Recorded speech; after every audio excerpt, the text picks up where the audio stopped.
깊은 데서 맑은 가락이 울려나네.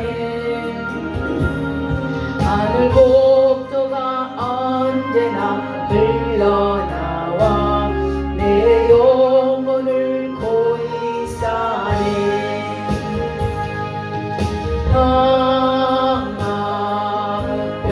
평화로나 하늘 위에서 내려오네. 그 사랑의 물결이 영원토록 내 영혼을 덮으소서. 내 마음속에 솟아난 이 평안 깊이 웃진 보배로다. 나의 보화를 캐내어 가져갈 자 그 아무도 없으리라.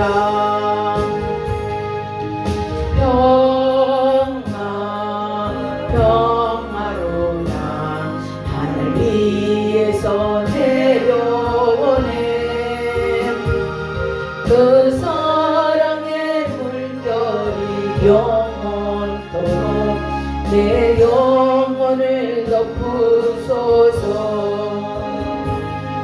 내 영혼의 평화가 넘쳐나 주의 큰 복을 받으리라.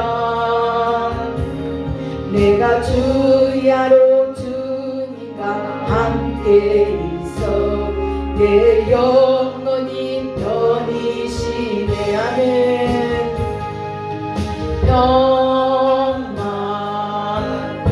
평화로나 하늘 위에서 내려오네. 그 사랑의 물결이 영원토록 내 영혼을 덮으소서. 이 땅 위에 험한 길 가는 동안 참된 평화가 어디 있나. 우리 모두 다 예수를 친구 삼아 참 평화를 누리겠네.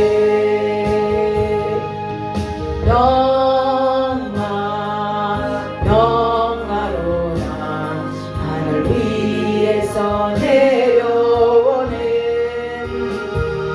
그 사랑의 물결이 영원토록 내 영혼을 덮으소서.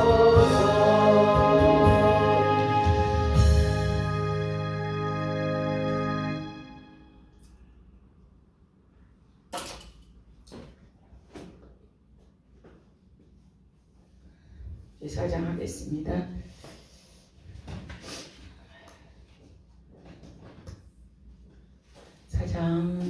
사장 1절 우리 다 같이 큰 소리로 함께 봉독해 보겠습니다.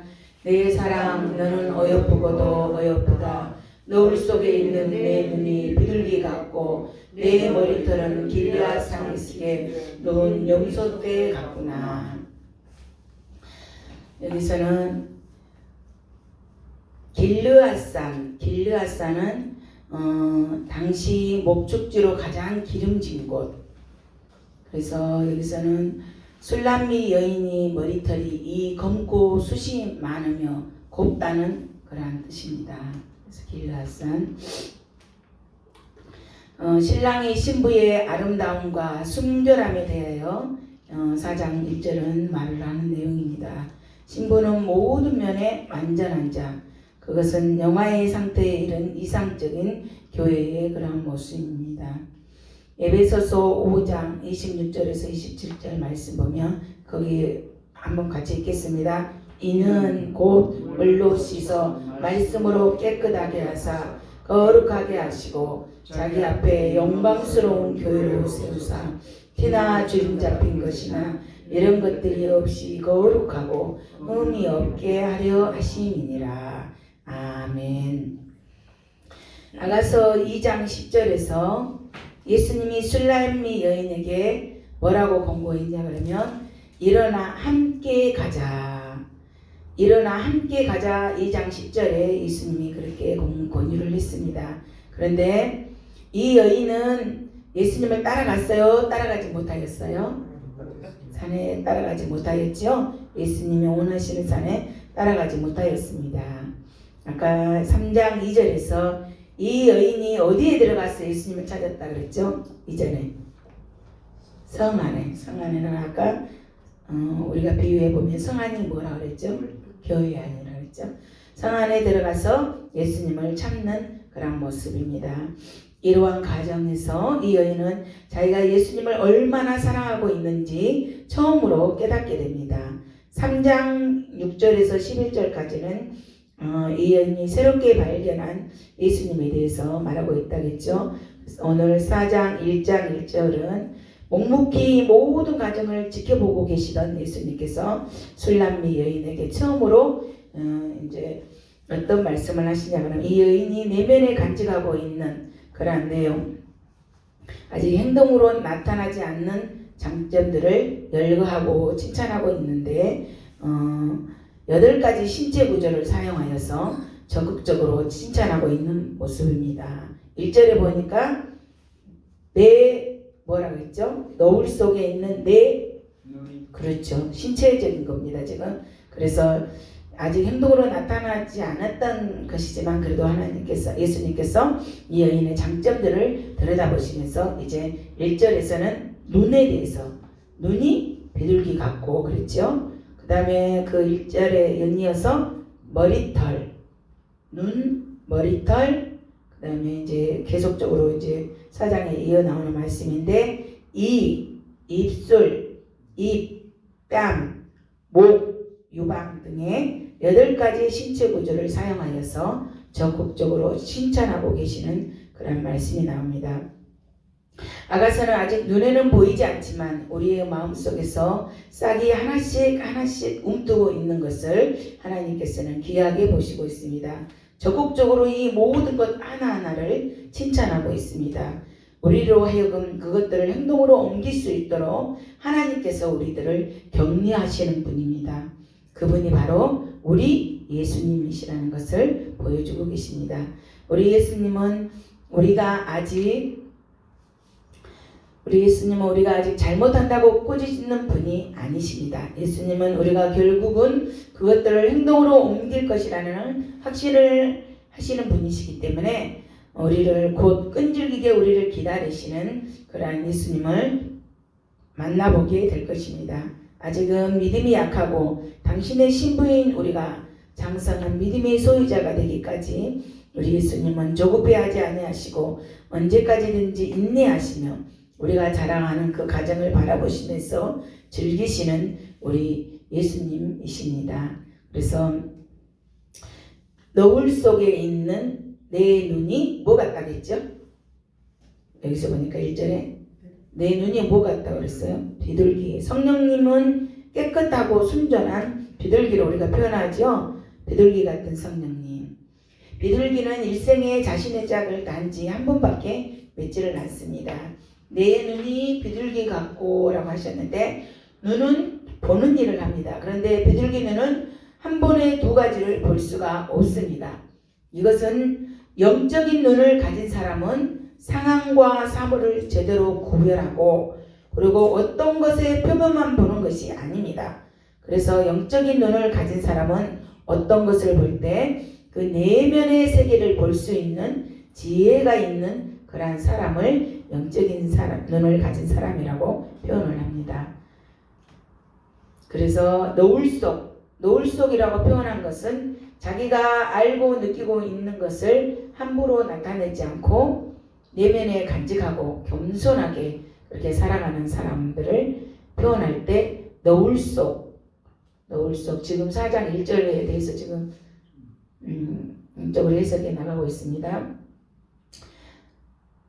지금은 예수님께서 이 여인의 믿음이 영적인 눈이 있고 순전하며 하나님께만 집중하는 겸손한 여인이라고 칭찬하고 있습니다. 2절이 아니고 1절 연이어서 내 머리털은 뭐라겠죠? 길르앗 산 기슭에 누운 물이 무슨 동물을 무엇을 표현했죠? 염소. 머리털은 구별과 헌신을 나타냅니다. 민수기 6장에 보면 나시린에 대해서 나오는데요. 소원한 사람은 머리를 깎지 못하는 게 나와 있죠. 나시린은. 그래서 삼손도 태어날 때도 나시린이었잖아요. 능력이 머리털에서 나오는데 자기 결국은 쏘가가지고 그가 자신의 힘을 잃어버리는 것을 볼 수가 있듯이 나시린으로 소원한 사람이 그 머리털을 밀게 되면 하나님께 소원한 것을 포기하는 것으로 간주하게 되었습니다. 길르앗 산기슭은 풀이 풍성한 곳입니다. 풀이 풍성한 곳, 길르앗 산기슭은. 그래서 제사를 제물로 바쳐질 짐승들에게 풍부한 먹이를 제공하였던 장소가 바로 길르앗 산기슭이었습니다. 그래서 그들의 짐승들은 아주 통통하게 살이 잘 쪄 있는 것으로 알려진 곳이 바로 길르앗 산기슭에서 자라나는 짐승들입니다. 산기슭에 누운 물이 염소 같구나. 잠언 30장 29절에서 31절에 보면 염소를 절도 있게 잘 걸으며 이쁨 있게 다니는 것으로 소개하고 있습니다. 아까 말했던 것처럼 머리털은 뭐라겠죠? 헌신이라고 했죠. 구별과 헌신을 나타냅니다. 그래서 이 여인의 하나님을 향한 헌신은 사람들에게 보이기 위한 것이나 자기의 유익을 추구하는 그러한 냄새나는 그러한 헌신이 절대로 아닙니다. 하나님을 향한 그녀의 헌신은 매우 절제 있고 아름다운 헌신을 잘 보여주고 있습니다. 하나님의 말씀을 잘 먹는 결과로부터 나온 이 여인의 헌신은 아주 특별한 헌신입니다. 그것은 하나님께 큰 기쁨을 드리는 헌신이라고 말씀하고 있습니다. 그래서 1절에서 신랑은 신부에게 어여쁘고 어여쁘다. 주님께서는 교회를 심히 아름답다고 여겨주십니다. 교회 자체가 아름다워서가 아니고 하나님의 은혜와 주 예수 그리스도의 대속 사역으로 인하여서 거룩하고 영광스럽게 되었기 때문에 어여쁘고 어여쁘다고 아름다운 표현을 예수님께서 신랑이 신부에게 그렇게 말씀해 주시고 계십니다. 그래서 신랑은 신부의 눈이 비둘기 같다고. 그 눈은 우리가 비둘기는 보면은 깨끗하고 순결함을 나타내죠. 순결하고 온유함을 상징하는 것 같습니다. 그래서 교회를 인도하는 목사님은 순결하고 온유하고 비둘기의 눈에 비유할 수 있듯이 성경에서 눈의 사람의 마음은 마음의 의향을 가리키기도 합니다. 그래서 교인들의 마음의 의향이 온유하고 순결하며 그런 교회는 비둘기 눈과 같다고 그렇게 표현된 것입니다. 그래서 신랑은 신부의 머리털이 길르앗 기슭에 놓은 무리 염소 같다고 말하는 것은 신부의 긴 머리털을 가리키는 그러한 표현입니다. 단정하고 거지런한 머리털, 그러한 머리털은 교회로서는 거룩함과 순종하여서 가지런한 그러한 모습을 나타내고 있습니다. 신부의 눈은 비둘기 같고 그 머리털은 아름답다고 묘사했는데 교회는 바른 교훈을 하는 목사를 인도자로 세우고 성도들은 온유하고 순결한 마음을 간직하면서 거룩함과 순종함으로 단장되어서 나가야 되겠습니다. 2절 읽겠습니다. 내 이는 목욕장에서 나온 털 깎인 암양 곧 새끼 없는 것은 하나도 없이 각각 쌍태를 낳는 양 같구나. 이는 무슨 역할을 해요? 우리 신체 중에? 그렇죠. 음식을 씹는 영양분을 우리 몸에 공급하는 역할을 합니다. 어린아이가 우유 같은 것을 마실 때에는 이가 있어요? 없어요? 어린아이 태어난 처음 먹는 애들은 이가 없잖아요. 그러나 단단한 음식을 먹기 시작할 때는 이가 필요합니다. 이처럼 이는 단단한 하나님의 말씀을 먹을 때 필요합니다. 다시 말해서 영적으로 단단한 하나님의 말씀을 소화할 때 필요하다는 말씀입니다. 그래서 목욕장에서 나온 털 깎인 암양, 털 깎인 암양의 털은 제멋대로 자라나지 않고 단정하게 정리되어 있는 털의 모습. 목욕장에서 나온 털 깎인 암양은 어떻게 된 거예요? 제멋대로 나는 것이 않고 단정하게 정리되어 있는 털의 모습입니다. 그래서 술람미 여인은 땀이 나는 육신적인 열심으로 헌신하는 것이 아니고 육신을 제어하는 영, 분별력의 소유자로서 헌신하고 있다고 표현하고 있는 것입니다. 그러면서 칭찬하기를 마치 목욕장에서 나온 양처럼 하나님의 말씀을 제어와 분별력으로 잘 받아서 순전하고 깨끗하고 좋아 있는 모습을 보여주고 있다고 칭찬하고 계시는 것입니다. 이로 인해 각각 쌍태에 낳은 양같이 이 여인에게는 셀 수 없는 수많은 열매가 맺히고 있음을 보여주고 있습니다.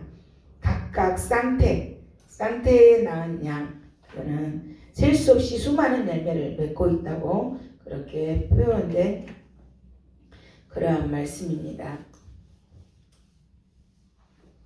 그래서 1페이지 넷째 줄 밑에서 넷째 줄부터 여러분이 한번 읽어봅시다. 신랑은 신부의 아름다운 이에 대하여 세 가지 점을 말하였죠. 그것은 목욕장에서 나온 암양 같다. 그랬죠? 털 깎인 암양. 그리고 목욕시키기 전에는 몸에 지저분한 것들이 많이 묻어 있었을 것이나 지금은 그것들이 털이 희고 깨끗한 모습. 그것은 털 깎인 암양 같다라고. 암양은 털을 깎인 후에는 털이 곱고 단정할 것입니다. 그것은 새끼 없는 것이 하나도 없이 각각 쌍태를 낳은 양 같다. 그것은 윗니와 아랫니가 서로 쌍을 이루고 있음을 묘사하는 그러한 말씀입니다. 신부의 이는 깨끗하고 곱고 나란하다라고 표현을 할 수가 있겠습니다. 이는 음식을 씹어 이로 넘어가는 역할을 합니다. 앞니, 송곳니, 어금니 등의 이의 기능은 약간씩 달라도 음식을 소화시킨다는 목표는 동일합니다.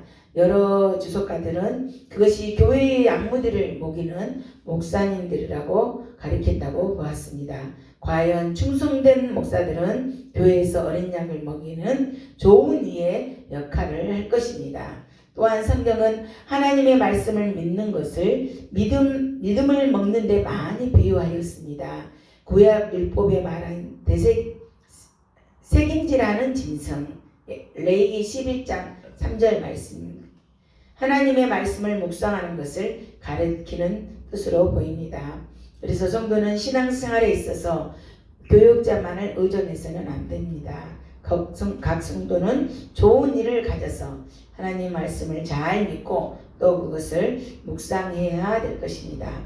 그러나 더 이상적인 신부는 그 이가 곱고 나란하고 희고 깨끗하다. 이상적인 교회는 목사가 영의 양식을 공급하는 일을 잘 감당하는 목사를 가진 그러한 교회입니다. 이상적 목사는 하나님의 말씀을 잘 씹어서 양무리들을 잘 먹일 수 있도록 하는 목사님이 이상적인 목사님입니다. 이상적인 교회는 일반 성도들도 하나님의 말씀을 다 믿고 그 말씀을 죄하로 묵상하는 그러한 자들입니다. 그래서 일반 성도들도 교회 목사도 하나님 모든 말씀을 다 믿고 그 말씀을 잘 음미하면서 묵상하면서 살아가야 될 줄로 믿습니다. 아멘. 3절 읽겠습니다. 내 입술은 홍색 실 같고 내 입은 어여쁘고 노을 속의 내 뺨은 석류 한쪽 같구나. 아멘. 여기에서 신부의 입술은 여기 무슨 실로 나와 있어요? 네, 홍색 실 같은 입술. 붉고 가는 아름답고 건강한 입술. 우리 입술이 우리가 심장을 나타내잖아요. 인체 거기에서는. 그러니까 붉고 그런 것을 그런 입술은 어떤 입술이에요? 병자의 입술은 붉지 않죠. 건강한 입술이잖아요. 그래서 붉고 가는 아름답고 건강한 입술이며 그의 입도 예쁜 입이라고 이렇게 묘사되어 있습니다. 입이나 입술에는 말에 관계된 그러한 것입니다. 아름답고 예쁜 입술과 입은 성도들의 선한 말을 가리키는 것 같습니다.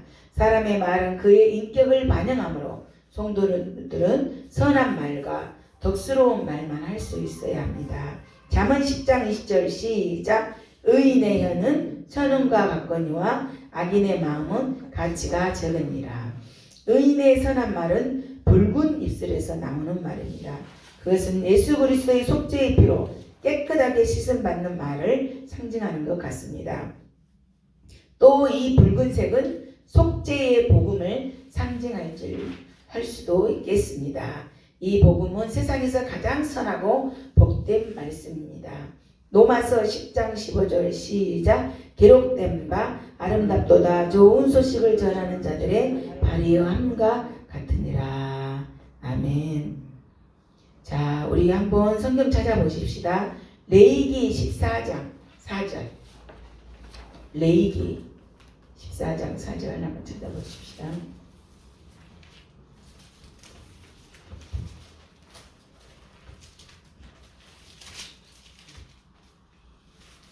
제사장은 그 징계령을 받을 자를 위하여 명령하여 살아있는 징계란 새 두 마리와 뼈목과 홍색실과 우설초를 가져오게 하고.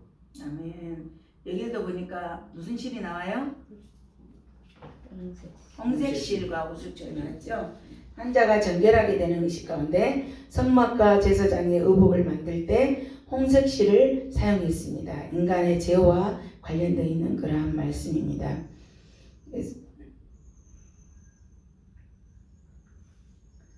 그러면 이제 4장 3절 한번 읽어보겠습니다. 아까 했던 것처럼 내 입술은 홍색실 같고 내 입은 어여쁘고 너울 속의 내 밥은 석류 한쪽 같구나. 여기서 아가서가 말하고자 하는 입술은 뭐라겠죠? 우리가 1장에서 배웠잖아요. 입은 무엇을 의미한다겠죠? 입에서 나오는 하나님의 말씀. 입술은 입에서 나오는 하나님의 말씀을 말하는 것입니다. 홍색실은 여호수아 2장 21절 기생 나합에 대해서 여러분 아시죠? 그래서 홍색실을 달아놨을 때 그 가정이 구원받는 거. 이스라엘 정탐꾼을 숨겨주고 창문에 무슨 줄을 매달아놨죠? 홍색줄을 메어 달므로 그 가정이 기생 나합의 가정이 구원을 받게 되죠. 그래서 홍색실은 구원을 상징합니다. 적어놓으세요. 예수님의 붉은 피 때문에 우리는 구원을 받았습니다. 이 여인이 입을 벌려 하는 말들은 구원에 관한 이야기들 뿐이며 그 입술은 하나님의 은혜가 함께하는 입술이며 성령님의 기름 부음을 받아 권세 있게 하는 술람미 여인의 입술을 보여주고 있습니다. 자, 우리가 에베소서 6장 19절에 보면 복음의 비밀을 담대히 알리게 하옵소서 그런 말씀이 있거든요. 그래서 우리가 입술을 열어서 복음의 비밀을 담대히 알리도록 하십시다. 에베소서 6장 19절입니다. 에베소서 6장 19절. 그 다음에 시편 147편 1절에는 주님을 찬양하는 입술에 대해서 그렇게 나왔습니다. 우리의 입술이 하나님의 말씀을 선포하고 또 하나님께 찬양하는 그러한 입술 되기를 바라겠습니다. 그래서 이거 우리가 또 잘 알고 있는 말, 이스라엘 백성들을 살려줬던 그 내용이 있죠. 10가지 재앙 가운데서, 그죠? 장자의 죽음 가운데서 문술지에 무엇을 보고 넘어갔다겠죠? 양의 피, 이것도 붉은 그거죠. 붉은색. 양의 피를 보고 죽음의 사자가 넘어갔듯이 그리스도의 속죄의 피를 여기에서 말을 하고 있는 것 같습니다. 그래서 내 입은 어여쁘고, 예수님은 이 여인의 입에 대하여 친밀하게 말씀, 어여쁘다고, 입은 친밀감, 예수님과 친밀한 교제를 이야기하는 것입니다. 입술은 하나님의 말씀이고 입은 예수님과 친밀한 교제. 적어놓으세요. 입. 아가서 1장 2절에 내게 입맞추기를 원하니 그렇죠? 1장에서 입은 거룩한 입맞춤으로 하나님의 말씀을 의미한다겠죠. 입술은 말씀을 의미하고 입은 입맞춤을 이야기하므로 친밀한 교제를 표현하고 있습니다. 예수님과 친밀한 교제. 입은 예수님과 친밀한 교제. 아가서에서 입술은 말씀을 의미하고 입은 입맞춤을 이야기하므로 친밀한 교제를 표현하고 있습니다. 예수님께서 술람미 여인이 예수님과의 친밀한 교제를 갈망하는 것에 대한 기쁨을 표시하고 있는 그러한 내용입니다. 뺨이 나오죠. 그 다음에는 입술 나오고 입 나오고 뺨. 너울 속의 내 뺨은 손녀 한쪽 같구나. 뺨은 우리가 보통 이제 화가 난다든지 기쁜 일이 있다든지 색깔로 막 우리가 나타내잖아요. 그래서 그걸 우리가 알아서 지난번에 공부할 때 생각했던 것처럼 우리의 감정을 잘 나타내는 곳이 뺨이라고 했잖아요. 화가 나 있든지 기뻐하든지 상대방의 뺨을 보면 금방 알 수가 있습니다. 뺨은 우리가 상대방의 감정이 어떤 것인지 알 수 있는 창이라고 이렇게 말을 할 수가 있겠습니다. 그래서 이 여인은 하나님을 향한 느낌과 감정이 마치 석류 한쪽처럼 달콤하다는 그런 말씀입니다. 노을 속에 감춰져 있어서 티가 나지 않는 그런 말씀. 예수님께서 이 여인의 다소고단 감정의 표현을 보시고 예수님 당신 한 분만을 이해한 것이라고 노을 속의 내 뺨은 석류 한쪽 같구나 라고 예수님이 칭찬하고 계시는 것을 볼 수 있습니다. 그리고 하나님을 경외하고 자신의 죄와 부족을 깨닫고 얼굴을 붉어지며 애통하는 그러한 모습, 그것도 신부의 뺨은 석류 한쪽 같구나 나라고 표현될 수가 있겠습니다. 노을 속에라는 말은 그의 얼굴이 붉어지는 것들을 남들에게 잘 드러내지 않고 하나님과 자기 양심만 아는 것. 그러니까 금방 제가 말했던 것처럼 감정의 다소고단 감정, 그런 감정. 사실상 하나님을 경외하고 양심이 심히 깨끗한 사람, 그러한 사람의 표현을 이렇게 말을 해놓았던 것 같습니다. 그러면 페이지수로 3페이지 여러분 한번 첫 번째 이사야 66장 2절 한번 읽어보겠습니다.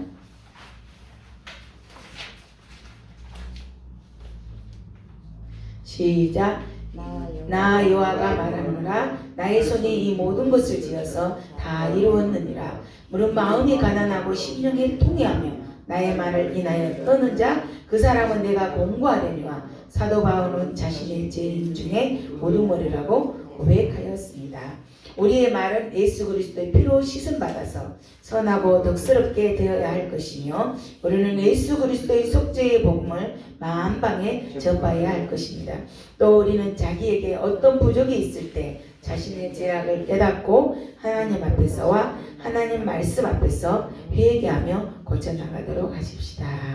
아멘. 4절 다 같이 읽겠습니다. 내 목은 무기를 두려고 건축한 다윗의 망대 곧 방패 천개, 용사의 모든 방패가 달린 망대 같고, 그런 말씀 있죠.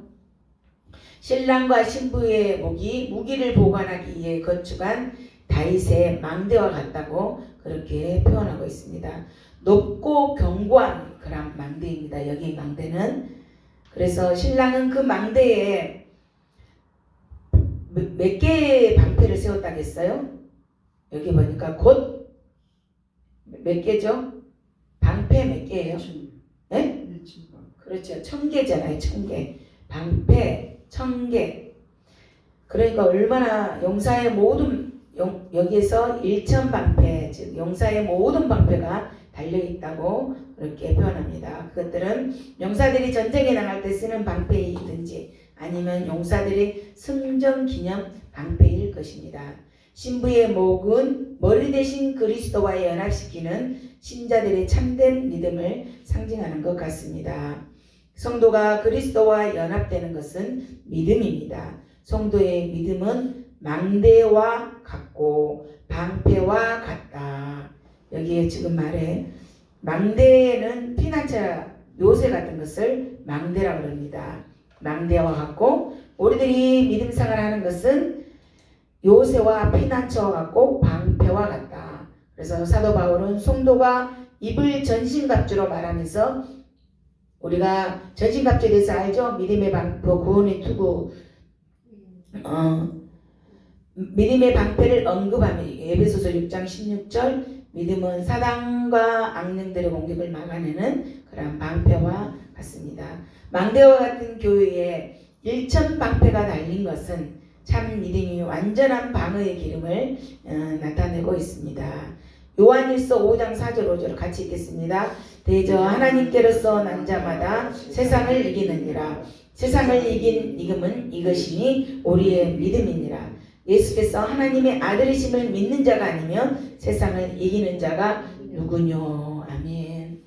여기서 이게 제가 목에 대해서 지난번에 공부할 때 표현했던 것처럼 목은 또 우리의 의지를 표현하고자 할 때도 있습니다. 그래서 고대에는 두 나라가 전쟁을 할 때 전쟁에서 이긴 왕이 진앙의 목을 발로 밟는 전통이 있었습니다. 그렇게 밟음으로 상대방의 기와 의지를 완전히 꺾어버린 그러한 모습입니다.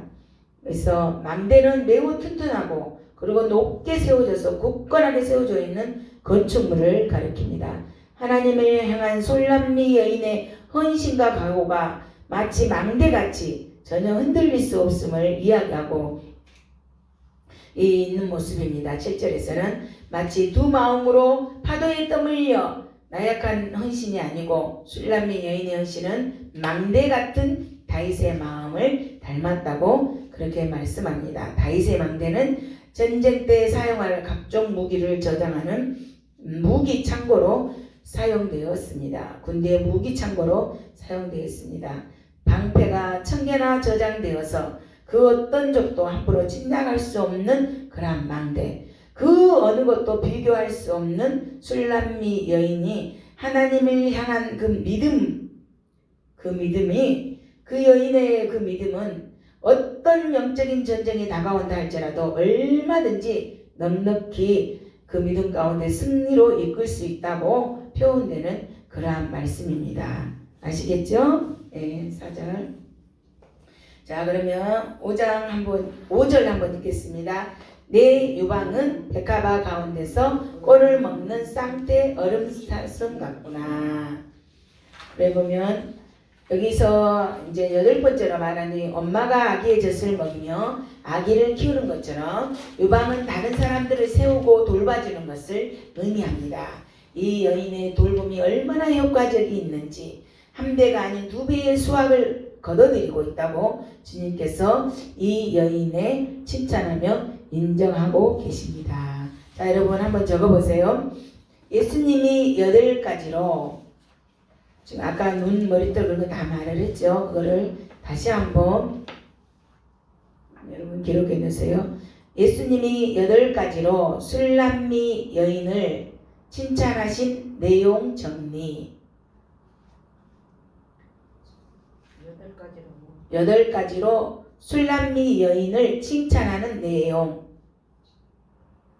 자, 첫 번째는 아까 뭐 비둘기 같은 뭐 있어요? 우리 신체적인 걸 아까 지금까지 했던 거. 지금 우리가 4절까지 나갔는데 5절까지 해서 8가지 이야기하잖아요. 비둘기 같은 뭐라 그랬죠 아까? 눈. 그래서 영적인 것을 볼 수 있는 눈 가로하고 비둘기 해놓고 변함없는 사랑과 영적인 것을 볼 수 있는 눈.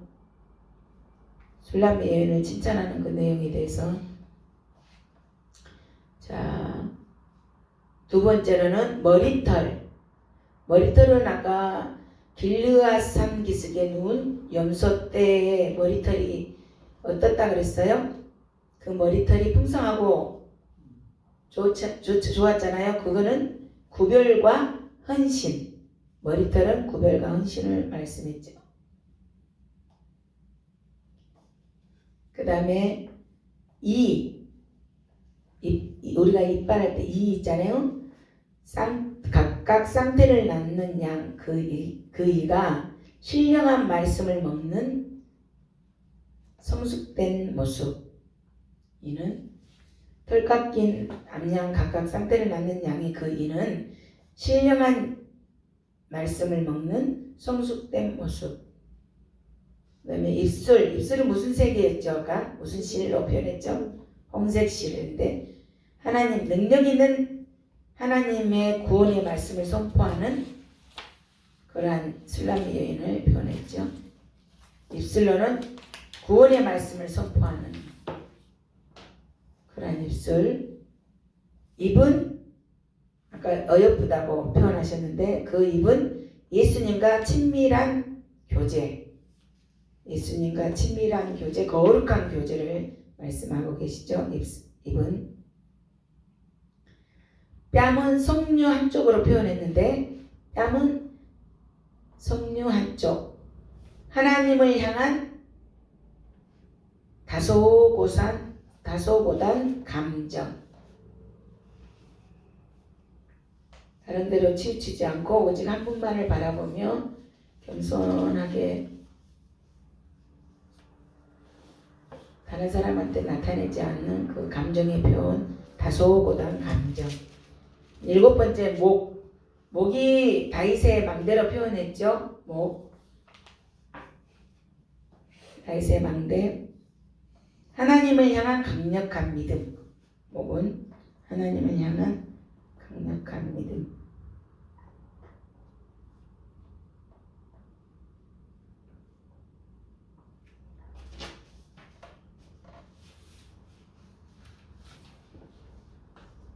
여덟 번째 유방은 백합화 가운데서 꼴을 먹는 쌍태 어린 사슴을 가리키는데 풍성하고 순결한 영적 양육, 영적으로 양육하는 거죠. 풍성한 꼴로 순결하고 풍성한 꼴로 영적 양육.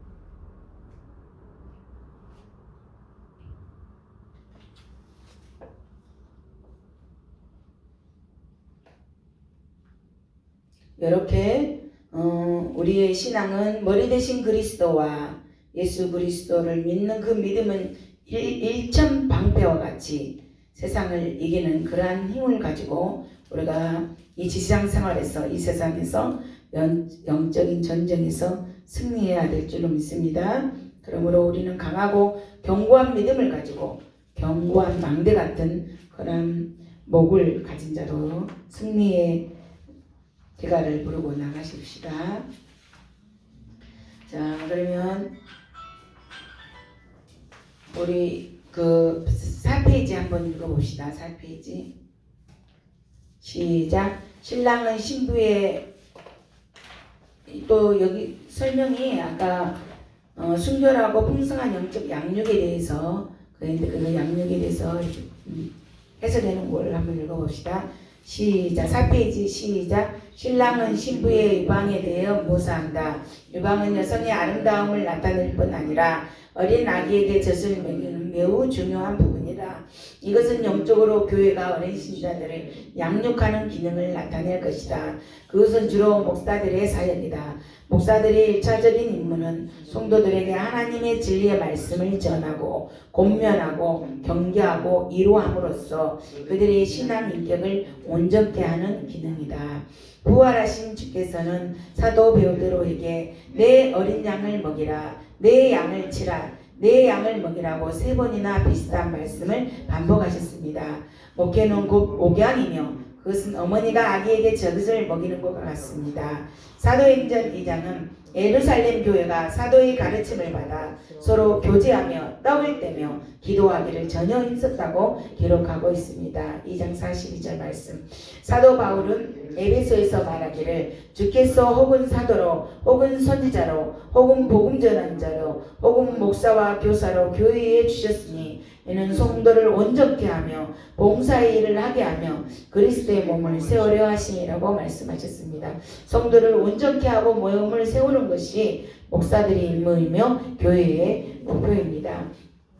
교회의 영적 성장은 목사들뿐만 아니라 또한 모든 성도에게 어느 정도 주어진 임무이기도 합니다. 바울은 데살로니가 전서에서 피차 권면하고 피차 덕을 세우기를 너희가 하는 것 같이 하라. 규모 없는 자들을 공개하며 마음이 약한 자들을 안위하고 힘이 없는 자를 붙들어주며 모든 사람을 대하여 오래 참으라고 말했습니다. 데살로니가 전서 5장 11에서 14절 말씀입니다. 교회는 성도들의 어머니의 역할을 합니다. 아기에게 젖을 먹이는 어머니와 같이 교회는 어린 신자를 양육하며 목사들과 성도들의 권면하고 위로하는 기능을 잘할 때 교회는 아름다운 모습이 될 줄로 믿습니다. 이렇게 예수님으로부터 8가지의 엄청난 칭찬을 받는 술람미 여인이 드디어 예수님을 따라서 산으로 가겠다고 결단하는 내용이 이제 4장 6절에 나옵니다. 다 같이 읽어봅시다. 술람미 여인의 결단에 대해서 시작. 날이 저물고 그림자가 사라지기 전에 내가 몰약산과 유향의 산으로 가리라. 아멘. 이 여인은 아직 예수님을 따라서 산에 가지도 않고 다만 산에 가겠다고 말로만 한 것입니다. 예수님께서 8가지로 자신을 칭찬하시는 이야기를 이 여인이 듣고 이 여인이 고백하는 말이 날이 저물고 그림자가 사라지기 전에 내가 몰약산 유향의 작은 산으로 가리라고 합니다. 이 장에서 보면은 날이 저물고 그림자가 사라지기 전에 그때는 가리라 하지 않고 예수님 혼자 가세요 그랬잖아요. 사라지기 전에 혼자 가세요 말했던 이 여인이 이제는 자기가 스스로 가겠다고 말하고 있는 모습입니다. 왜냐하면 자기가 산으로 가지도 못하고 마음으로만 가겠다는 것만 보시고 예수님이 자기를 그렇게 예쁘다고 칭찬하시는 그 말씀에 감격하여서 제가 산으로 가겠습니다. 이제 예수님 따라가는 그런 고백을 하고 있는 장면이 오늘 4장 6절의 말씀입니다. 날이 저물고 그림자가 사라지기 전 이 여인의 마음에는 아직도 뭐가 있어요? 어둠이 있고 또 그림자도 있어요. 어림자도 있고 날이 저물고 그림자가 사라지기 전 거기는 자기 마음에는 아직도 어둠도 있고 그림자도 있어요. 그러나 이제는 내가 어디 산으로 가고 싶다고요? 몰약산과 유향의 작은 산으로 가리라고 고백을 합니다. 아까 말했던 것처럼 몰약은 뭐라겠죠? 예? 몰약은 예수님이 죽음을 옮기게 한다고 했잖아요. 예수님 십자가. 예수님이 돌아가셨을 때 몸에 발라드렸던 향료를 말합니다. 그래서 몰약산이라고 하는 의미는 예수님의 십자가를 말하는 것이고 두 번째는 내가 죽는 십자가를 말하는 것입니다. 자, 한번 적어보세요. 몰약산의 의미는 예수님의 십자가. 두 번째는 내가 죽는 십자가. 예수님만 죽는 것이 아니라 예수님 십자가 죽을 때 나도 죽고 예수님 부활을 나도 부활한 것처럼 내가 죽는 십자가를 말합니다. 그래서 내가 완전히 죽는 산을 그렇게 말하는 것입니다. 그 산에만 가는 것이 아니라 몰약산만 가는 것이 아니라 어디 산에도 가겠다고요?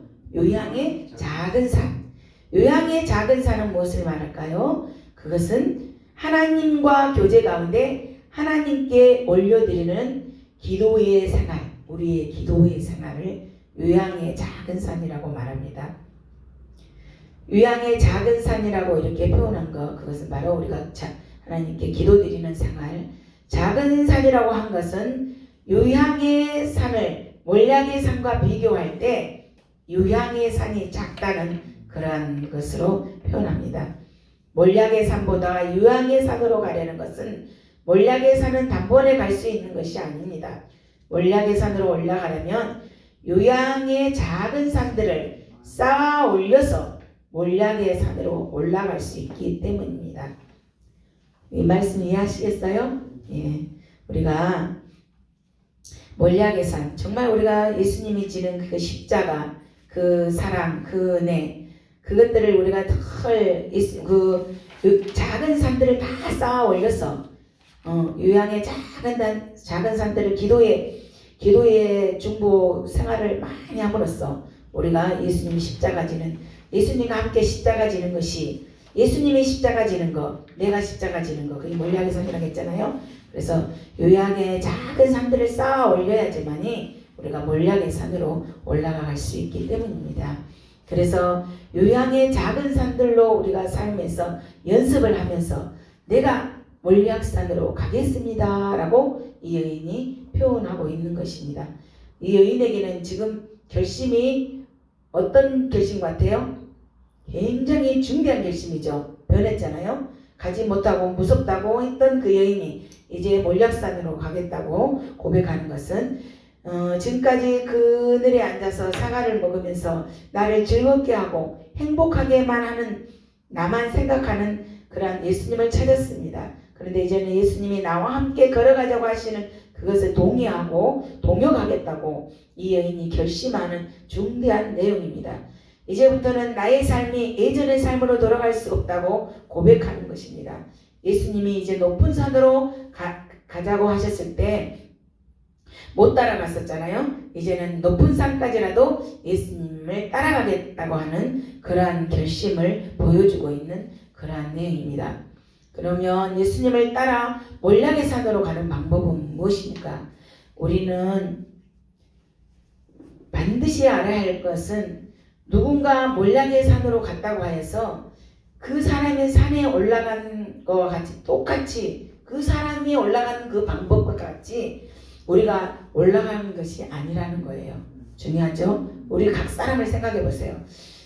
주변에 있는 권사님, 장로님, 지사님들이 올라가는 그 정말 생활하는 그 방법, 몰약의 산, 그 산에 올라갔다고 해가지고 그가 똑같은 방법을 하나님이 쓰시지 않아요.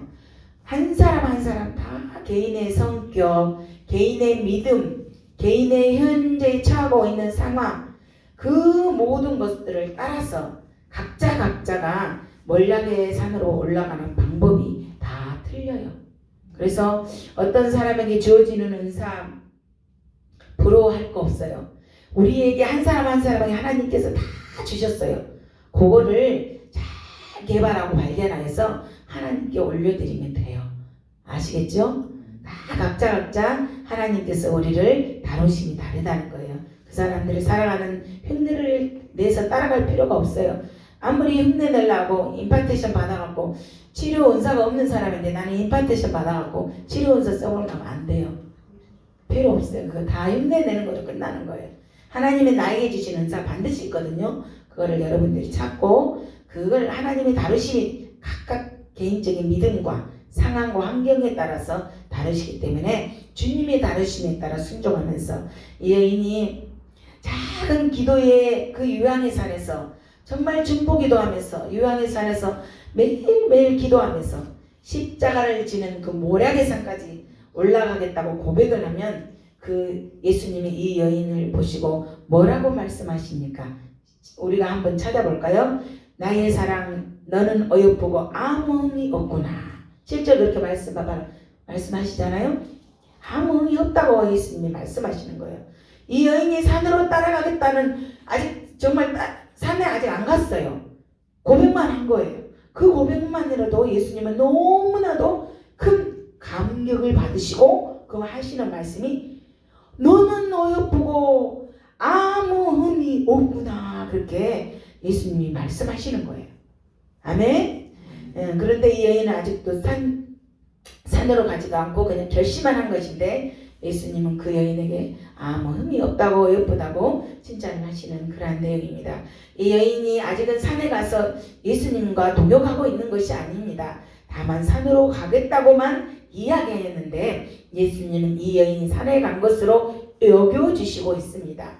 우리 주님은 우리가 모든 것을 이루고 우리가 모든 것을 완성하였을 때 우리를 받아주시고 우리를 칭찬하는 분이 아니라는 말씀입니다. 아시겠어요? 다 이루고 난 다음에 칭찬하시는 것이 아니라 하겠다는 결심하셨잖아요.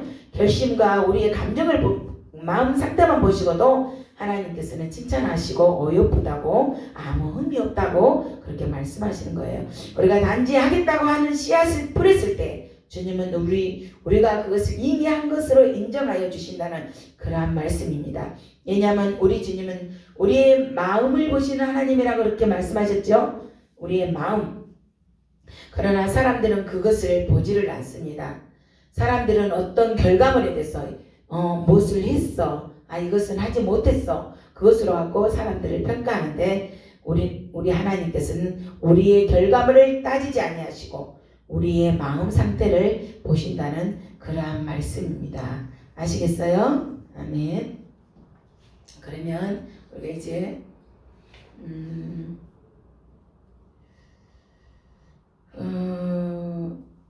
그 5장 7절 해석하는 거 한번 읽어보겠습니다. 5장 7절 5페이지 있잖아요. 페이지 수 5페이지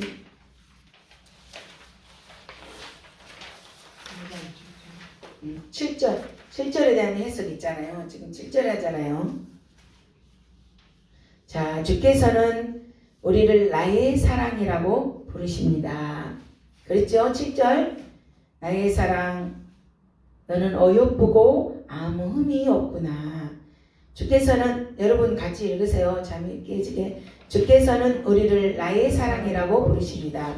그는 우리를 극진히 사랑하셨습니다. 바울은 그리스도께서 너희를 사랑한 것 같이 너희도 사랑 가운데서 행하라. 그는 우리를 위하여 자기를 버리사 향기로운 제물과牲축으로 하나님께 드리셨다라고 말하여 있습니다. 에베소서 5장 2절 말씀.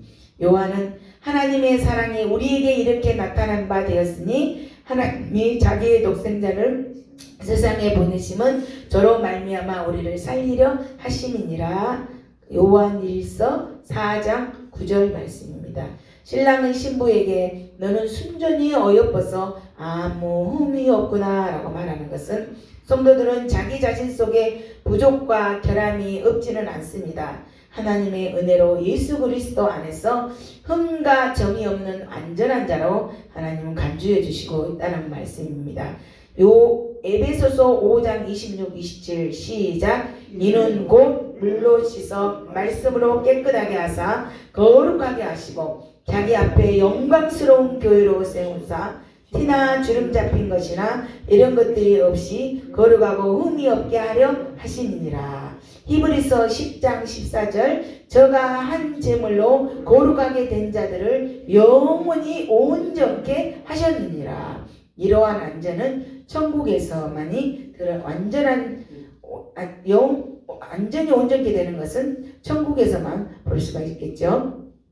물론 이렇게 큰 구원의 은혜를 받는 우리들은 세상에서 인격과 삶에 있어서 흠 없는 자가 되기로 우리가 힘써야 될 것이며 그 성령님께 우리가 그 일을 성령님께서 그 일을 도우실 것입니다.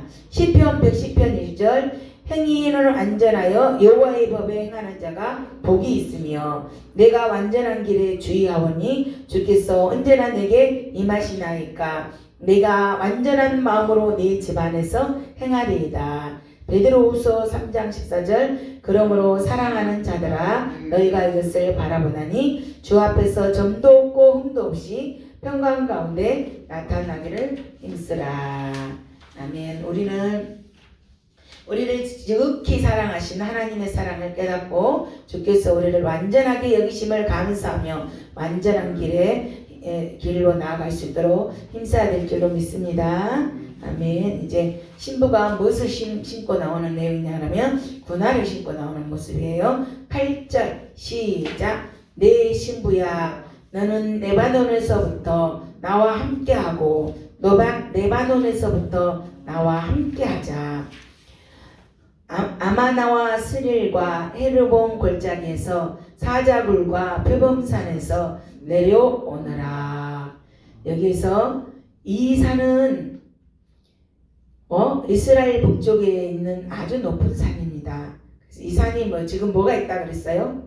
사자도 있고 표범도 있고 사자와 표범이 있는 그러한 산은 우리가 이 세상에서 볼 때에 영적이 싸움을 하는 것이죠. 영적 싸움. 사자와 표범이 있는 산은 영적 싸움을 가리킵니다. 영적 싸움이 아주 심한 것입니다. 예수님이 바라보는 높은 곳에서 영적 전쟁을 바라보기를 원하십니다. 그래서 우리가 예수님과 결혼할 것에 대해서 말씀하고 있다겠죠. 이 아가서는. 그래서 우리는 예수님과 함께 보좌에 앉아서 천국 천년 왕국을 다스리게 될 것을 우리가 지금 알고 있는데, 그분과 같은 보좌에 앉아서 다스리려면 우리는 그분이 보는 눈으로 볼 수 있어야 하고 그분이 알고 있는 것을 알고 있어야 합니다. 그래서 그분에게 걸맞는 파트너가 될 수 있도록 침대에 앉아서 젖이나 빨고 있다면 그분과 함께 다스릴 수가 없게 될 것입니다. 가만히 앉아있는 여인에게 나와 함께 산에 가자 하시는 말씀의 이유가, 너의 신분은 이제 가만 앉아서 젖이나 빨고 있는 그런 신분이 아니고 너의 신분은 나와 함께 이제 다스리는 권세를 가지는 그러한 준비를 해야 돼. 너는 내가 너를 위하여 주려고 준비한 것이 있으니까 너는 그것을 보고 따라와라, 그렇게 말씀하시는 그러한 내용이에요.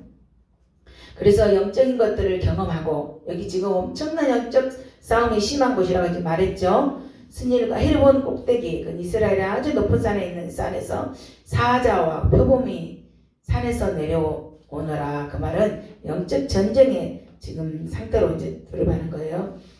그래서 영적인 것들을 경험하고 더 넓은 곳을 바라볼 수 있는 눈을 가지게 되고 그런 여인이 되기를 바라기 때문에 예수님이 보시는 대로 볼 수 있고 훈련할 수 있는 그러한 곳이 이렇게 산꼭대기죠. 여기는 매우 높은 산꼭대기.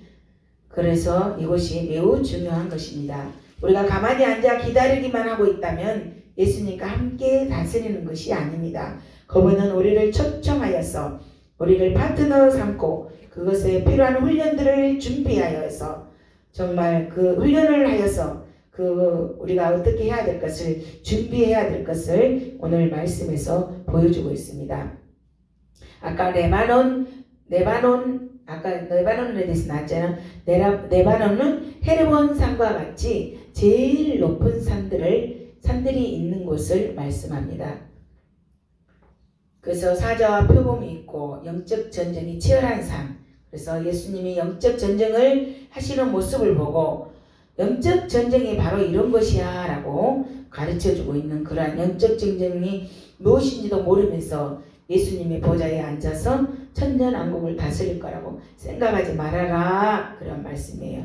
그래서 이 여인은 단지 면사포만 쓰고 있는 아름다운 신부로서만이 아니라 전쟁에도 능한 신부가 되어야 되겠다는 그런 말씀을 들려주고 있는 내용이에요. 아시겠죠? 그래서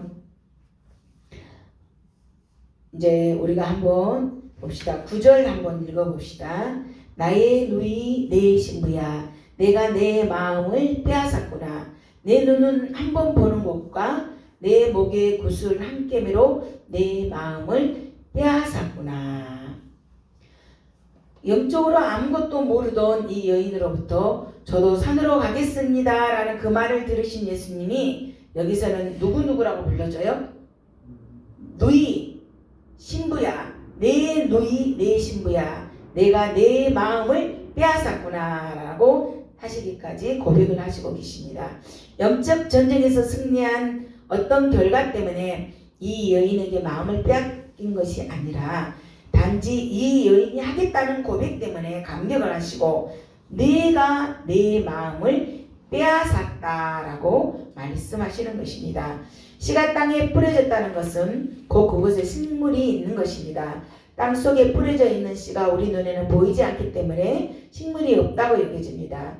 우리 눈에는 싹이 돋아나고 자라서 꽃이 피어야만 그것이 식물이라고 여깁니다. 그러나 하나님께서는 땅에 뿌려진 씨를 보시고 식물이 있다고 선포하시고 계십니다. 그래서 하나님은 이 여인 안에 떨어진 씨앗을 보시고 그것만이라도 그 씨앗을 보시고 다 이루신 것으로 여기시고 내가 내 마음을 빼앗았다라고 말씀하시고 있는 것입니다. 하나님께서는 우리의 하겠다고 하는 의지의 영성을 무엇보다도 중요하게 보시다는 그러한 말씀입니다. 우리가 하려고 하는 자에게 일을 하나님 사람들도 하려고 하는 자에게 매를 맡긴 것처럼 하나님께서도 우리가 무엇을 하려고 의지를 보여드렸을 때 하나님께서 일을 하십니다. 하나님은 인격적이신 하나님이시기 때문에 우리가 하나님께서는 우리의 하겠다고 하는 의지의 영성을 중요하게 보신다는 그런 말씀입니다. 그래서 땅에 묻혀있는 씨앗을 볼 수가 없습니다. 하나님은 우리의 결과를 따지는 것이 아니라 우리의 마음을 살피시는 분이십니다. 하나님은 우리 마음에 있는 의지를 볼 수 있기 때문입니다. 그래서 하나님께서 우리가 신앙생활할 때 우리가 단지 순종하겠다, 일을 해야겠다 그런 마음가짐, 그런 의지만 가지고도 우리 하나님께서는 내가 내 마음을 빼앗았다라는 사실로 이렇게 말씀해 주고 계십니다. 여기에서 처음으로 내 누이라고 그렇게 부르고 있습니다. 그것은 이 여인이 자연적인 인간성을 가지고 있다는 것이고 같은 인간성을 가진 풀 파트너십으로 보신다는 그런 말씀입니다. 내 목에 구슬 한 개미로, 목은 우리의 의지를 말한다고 했죠. 그래서 목걸이에는 구슬이 지금 몇 개나 있어요? 구슬개미 20-30개 구슬이 달려있는데 그 중에 하나 내가 해보겠다고 하는 헌신의 마음, 그것 때문에 마음이 빼앗겼다고 고백하고 있는 것입니다. 목걸이는 많은 구슬이 달려있지만 단지 구슬 하나를 가지고 내가 순종하겠다고 하는 그 구슬의 하나를 가지고 그분이 나에게 마음이 빼앗겼다고 말씀하시니 3개, 5개에 대해서는 하나님께서 어떻게 보시겠습니까? 그러므로 우리가 냉수 한 그릇 대접하는 모습을 절대로 잊어버리시는 분이 아니라는 것입니다. 하나님은 그것을 가지고 무엇을 그렇게 놀라시나라고 생각할 수가 있는데, 그런데 그것이 그분에게 있어서는 그렇게 귀중하다는 그러한 말씀입니다. 아멘. 그러면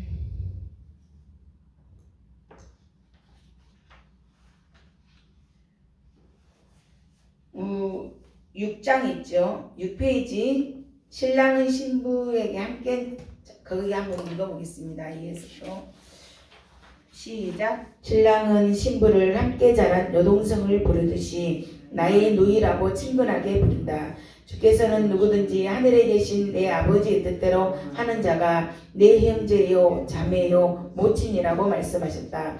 히브리서 2장 11절은 거룩하게 하시는 자와 거룩하게 함을 입은 자들이 다 하나에서 난지라. 그러므로 형제라 부르시기를 부끄러워 아니하시리라고 말한다. 신랑은 신부가 자기 마음을 빼앗았다고 말한다.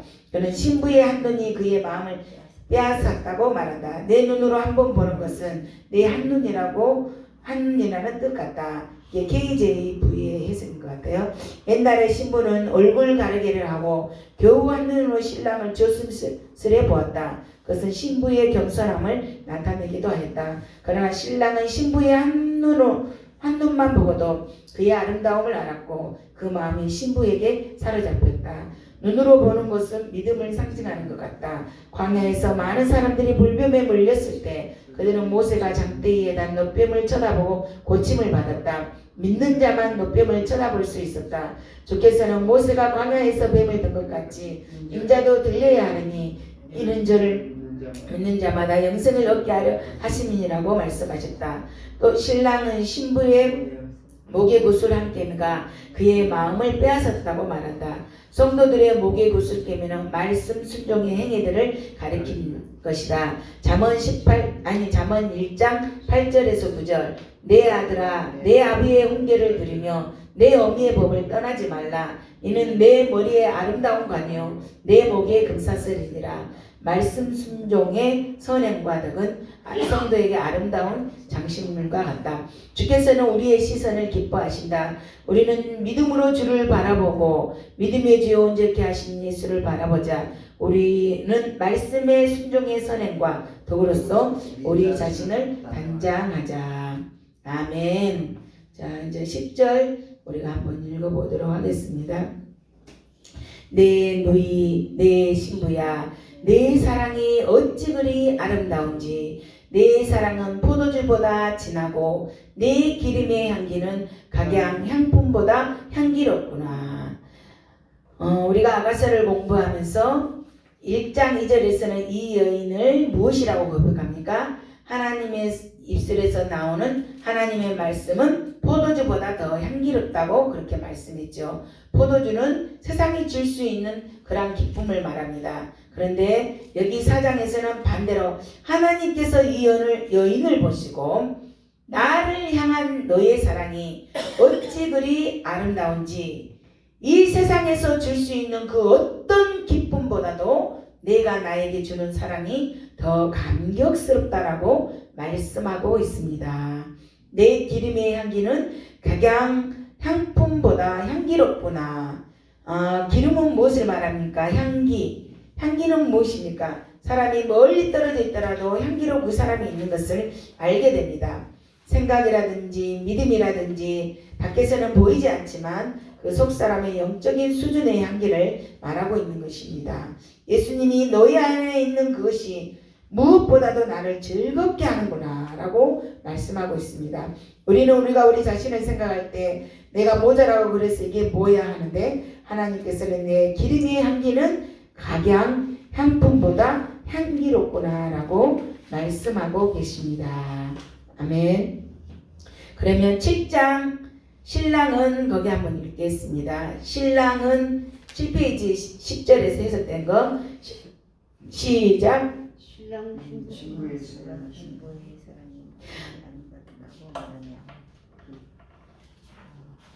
읽어보세요. 그 사랑이 포도주보다 낫다고 한다. 포도주는 맛이 있고 즐거움을 주는 음료이다. 참된 성도들은 주님을 뜨겁게 사랑한다. 쭉 계속 읽어보세요. 예수께서는 내가 진실로 너희에게 이르노니 나와 이 복음을 위하여 지금이나 언제나 자매나 어미나 아기나 자식이나 저토를 버린 자는 거기에 있어 집과 형제와 자매와 부친과 자식과 저토를 백배나 비와 경하여 받고 내 시의 영생까지 없는 자가 말씀하셨다. 이런 자가 참으로 주를 사랑하는 성도이다. 계속 읽으세요. 서도마는 무엇이 내게 가려는 것을 내가 그리스도를 위하여 나로 여기고 또한 모든 것을 해로 여기면 내 주 그리스도의 주를 아는 지식이 가장 우선한 이라니라. 내가 그를 위하여 모든 것을 잃어버리고 뺏어버리고 여기면 그리스도를 얻고 라고 하셨다. 바울은 주를 사랑하는 성도의 베드로는 예수를 내가 보니 어떠했으나 사랑하는도다. 이제도 보지 못하고 믿고 말할 수 없는 영광스러운 즐거움으로 기뻐하니 믿음의 결국 곧 영혼의 구원을 받음이라고 성도의 사랑을 증거했다. 신랑은 또 신부의 기름의 향기가 모든 향품보다 낫다고 말한다. 그 기름의 향기는 성령의 역사로 말미암아 성도의 선행과 덕을 가리키는 것 같다. 성령의 열매는 사랑과 희락과 화평과 오래 참음과 자비와 양성과 충성과 온유와 절제이다. 성령의 역사로 말미암아 성도의 선행과 덕은 그 어떤 향품보다도 향기롭다. 주께서는 너희가 열매를 많이 맺으며 나의 제자가 된다고 말씀하셨다. 우리는 주님을 사랑하자. 포도주보다 더 나은 사랑으로 주님을 사랑하자. 사도 바울과 같이 베드로가 증거한 초대 성도들 같이 주님을 사랑하자. 또 우리는 성령의 열매를 많이 맺어 향기로운 인격을 되자. 아멘. 그럼 11절 시작. 내 신부야 내 입술에서는 꽃 방울이 떨어지고 내 혀 밑에는 꿀과 젖이 있고 내 유복의 향기는 레바논의 향기 같구나. 그러면 내 입술에서는 여기서 입술이라는 것을 말하는 것 꿀방울이 떨어지고 꿀방울이 떨어지는데 한 방울 한 방울 떨어지고 있는 것을 말씀합니다. 입술 여기서는 말하는 것을 의미하죠. 이 여인의 말을 하는데 꿀이 한 방울 한 방울 떨어지는 것처럼 매우 절도 있게 아주 알맞게 떨어지고 있는 모습을 보여주고 있습니다. 내 혀 밑에는 꿀과 젖이 있고 꿀과 젖은 어린아이들에게 먹이는 것이 꿀과 젖이죠. 아직은 성숙되지 못한 어린아이에게 유익한 영향을 공급해주는 그러한 내용입니다. 이 여인이 입을 벌려 말을 하면 잠언 25장 1절에 있는 말씀처럼 경우에 합당한 말은 아로새긴 은쟁반의 금사관이라. 이처럼 너의 말은 어쩌면 그렇게 하나씩 모두 경우에 맞는 말만 하니 너는 아직 성숙하지 못한 이들에게 어쩌면 너는 그렇게 힘을 주는 말을 할 수 있니? 그러시면서 예수님이 감격하시는 그런 내용입니다. 내 혀 밑에는 말과 행동이 하나 된 것을 말합니다. 말하기 전에 깊이 생각을 하면서 한마디 한마디 말하는 모습. 한마디로 말해서 너는 모든 것이 아름답고 내가 순종하고자 하는 너의 마음 때문에 내 마음을 너에게 빼앗겼다. 내가 하는 말마다 사람들을 격려하고 내가 하는 그 한마디 한마디 말들이 그렇게 좋을 수가 없구나 라고 말씀하고 계십니다. 내 의복의 향기는 레바논의 향기 같구나. 내 의복이라는 것은 계시록에 보면 우리의 사역을 의미합니다. 내가 행하는 사역의 향기는 당신의 최고의 향료인 레바논의 향기와 같구나. 이처럼 너의 사역에서 나오는 향기는 너무나 좋구나 라고 칭찬하고 있습니다. 다시 한번 설명해 드릴까요? 11절. 내 혀 밑에는 그 말은 말과 행동이 하나 된 것. 말하기 전에 내 혀 밑에 혀 말하는 거잖아요. 말하기 전에 한마디 한마디 깊이 생각해서 말하는 그러한 모습을 이야기하는 거예요. 그래서 네가 한마디 한마디 깊이 생각하고 말하는 그 모습이 내 마음을, 그 모습에 내 마음이 빼앗겼다. 어쩜 그렇게 내 말은, 내 한마디 한마디 하는 말들이 사람들을 격려하고 사람들을 위로하고 그런 말을 하니, 그런 말 한마디 한마디가 나에게는 그렇게 좋게 들릴 수가 없구나 그 말이에요. 혀 밑에는 그 말은요. 그리고 내 의복의 향기는 레바논, 향기롭다 그 말이에요. 행하는 그 사역의 향기가, 너의 사역에서 나오는 그 향기가 너무나 좋다 이 말입니다. 레바논의 향기, 최고의 향기란 말이에요. 레바논의 향기는 당시 최고의 향기를 예를 들어서 말하는 거예요. 내가 행하는 그 사역이 최고다. 최고의 향기를 풍기는구나. 내 사역이 그렇게 칭찬하고 있는 그런 내용입니다. 아시겠죠? 그만하라고? 아직도 모르는데. 그러면은 12절 바로 갑시다. 그러면 이거 11절에 해석된 건 집에 가서 좀 읽으세요. 사장은 끝내야지. 이거 몇 장 안 나가니까. 아까 시간 배분을 잘해야 되는데 아까 좀 그랬어야 되는데 다시 하죠. 그럼 껐다가 시켜요. 지금 12절부터는. 그냥 하시죠. 12절 읽겠습니다. 시작. 내 누이 내 신부는 장근 동산이요 덮은 우물이요 봉한 셈이로구나.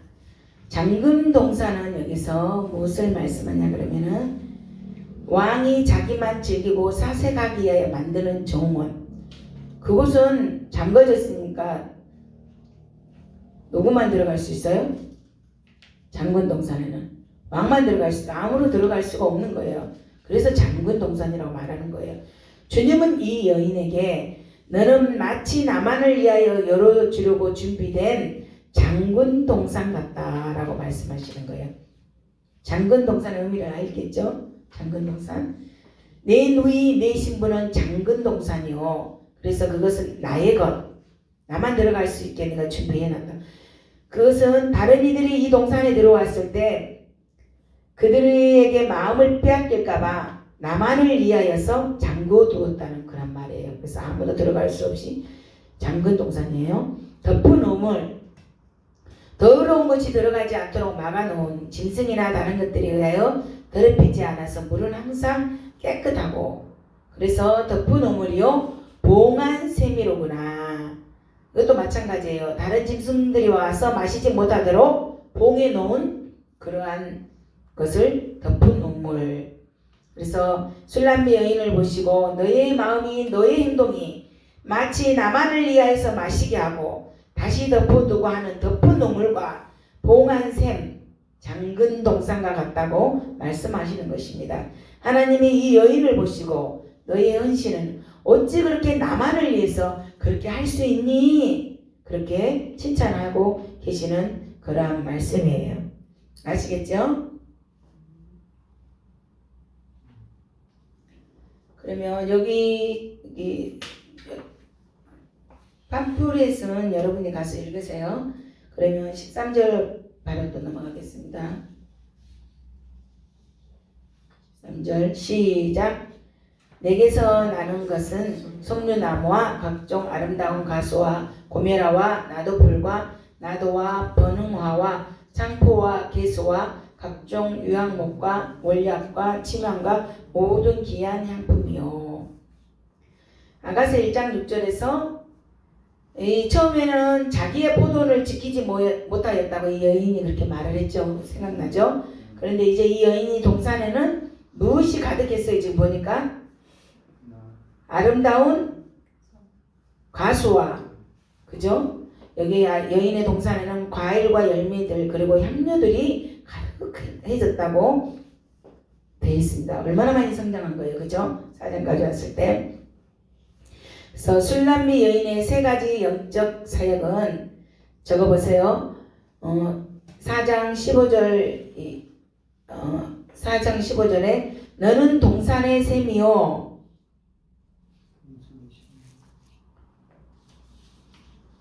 동산의 샘.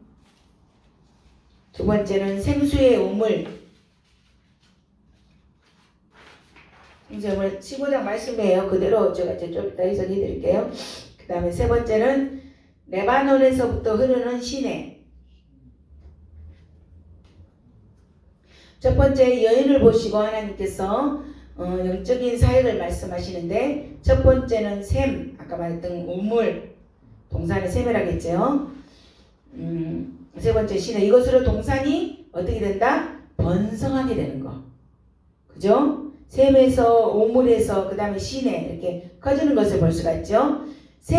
동산의 샘은 땅 밑에서 물이 나오기 때문에 물이 잘 보이질 않습니다. 근데 이것은 이 여인이 성령 안에서 새롭게 된 모든 경험과 거기서 나오는 친밀감을 말하고 있는 것입니다. 샘의 해석은 그렇습니다. 동산을 풍요롭게 하는 힘의 원천은 어디서 나오는 것입니까? 이 여인 안에 있는 예수님, 이 여인 안에 계시는 성령님과 교제 가운데에서 나오는 것이 이 첫 번째 샘인 것입니다. 그래서 친밀감, 모든 경험, 성령 안에서 하는 것, 이것이 바로 첫 번째 샘입니다. 우물. 두 번째는 생수의 우물인데 우물은 어떻게 된 것 같아요? 여러분 우물물 알죠? 저기 수레바퀴로 바가지로 퍼졌었잖아요. 우물물은 하나님과 관계 속에서 시간을 두고 그분의 역사와 그분에게서 나오는 친밀감과 간증과 역사에서 길어내는 물, 그것을 우물이라고 합니다. 저 고여있는 물, 저 깊은 물을 우리가 퍼서 쓰잖아요. 그래서 하나님이 우리와 함께하는 그러한 시간, 함께하는 여러 가지 역사, 친밀감, 또 우리가 주님과 함께하는 그 간증, 그러한 것들을 여기서는 오물로 표현하고 있습니다. 그 다음에 시내, 레바논에서 흐르는 시내물은 밖으로 흐르죠. 시내물은 이제 고여있는 물이 아니라 밖으로 흐르는 물입니다. 시내는 물이 흘러 넘쳐서 다른 사람들한테 얼마든지 퍼갈 수 있는 영적인 것을 말합니다. 높은 곳에서부터 흘러 들어왔다가 흘러 나가서 다른 모든 사람들한테 유익을 줄 수 있는 그러한 것을 말하고 있는 것이 시내입니다. 이렇게 이 여인의 세 가지 영역인 사역에 대해서 샘과 오물과 흐르는 물이라고 이 4장 15절에는 그렇게 표현하고 있는 것입니다.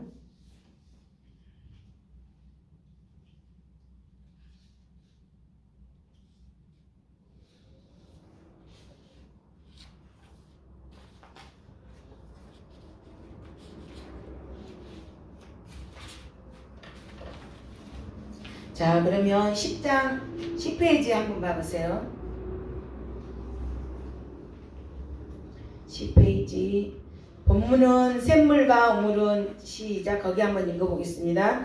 본문은 샘물과 우물은 성령의 활동을 상징한다고 볼 수 있습니다.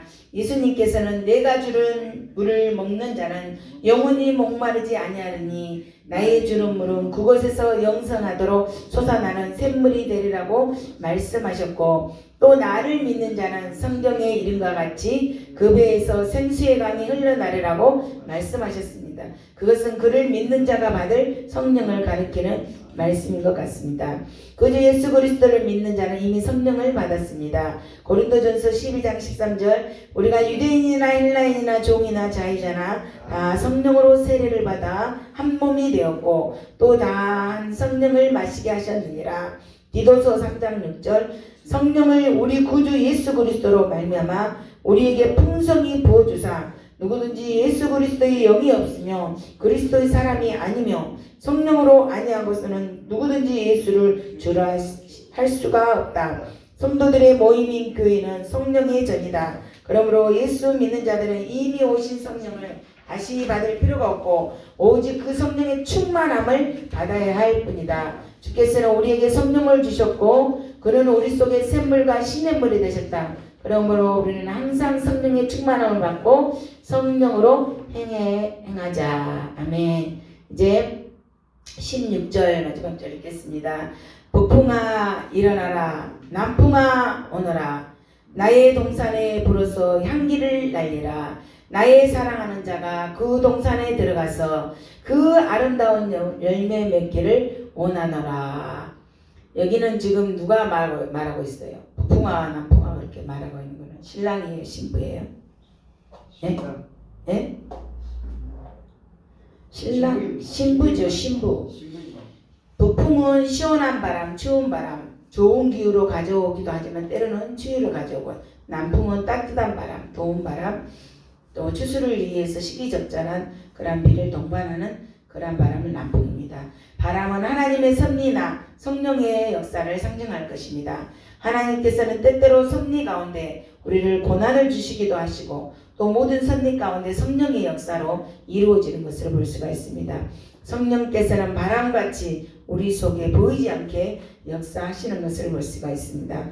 북풍아 일어나라 남풍아 오너라 이렇게 칭찬을 받는 이 여인이 지금까지 자기만 알고 있었습니다. 그러나 하나님의 동산으로 가자고 하였을 때 못 가요 무서워요 하며 따라가지를 못하였습니다. 그런데 예수님은 이 여인을 칭찬하십니다. 그러니까 이제 고백하기를 따라갈게요 하다가 어디까지 따라왔냐 그러면 이제는 자기를 다 벗어버리고 바람에게 선포를 하는 거예요. 북풍아 일어나라. 북풍은 무엇입니까? 아까 말했던 것처럼 차가운 바람을 하겠죠. 쉽게 말해서 우리들이 환경 속에서 나타나는 굉장히 힘들고 어려운 시련들이 찾아오는데 이제는 그것을 무서워하지 않는 그러한 고백이에요. 불어오려면 불어와라. 할 나라 오려면 와라. 나는 상관하지 않겠다. 그렇게 북풍아 일어나라 그렇게 선포하고 있는 것입니다. 그리고 남풍아 오라. 남풍은 남쪽에서 불어오는 따뜻한 바람, 훈훈한 바람을 말하는데 하나님의 순풍을 말합니다. 북풍이 불어오든지 남풍이 불어오든지 나는 상관하지 않겠다는 그런 말씀. 이렇게 성장했어요. 이 여인이. 그런 것들로 인하여 하나님께 나의 향기를 날릴 수만 있다면 북풍이 불어도 좋고 남풍이 불어도 좋다는 것입니다. 이렇게 이 여인의 신앙의 경지가 여기까지 올라간 것을 고백하고 있습니다. 나의 동산이 이제는 그분의 동산이 되었어요. 그분의 동산에 북풍과 남풍이 불어댄다고 하여도 이제 나는 그분이 오셔서 나를 통해서 맺어질 열매를 따드릴 수만 있게 된다면 나는 북풍이 불어오고 남풍이 불어와도 좋다고 그렇게 고백하고 있는 그런 내용입니다. 그래서 지금 우리는 제4장에 있는 술람매 여인의 모습이 많이 성장한 모습을 볼 수가 있죠. 지금까지 우리는 4장까지 했는데 아가사는 제 몇 장까지 있다겠죠? 8장까지 가야만 합니다. 지금까지 이 여인이 예수님을 찾기만 하였습니다. 이제까지는 예수님은 나를 위한 예수님이었습니다. 그래서 술람미 여인이 4장까지는 나를 위한 예수님을 찾기만 하다가 이제 4장을 넘어가면서 전환점이 나타납니다.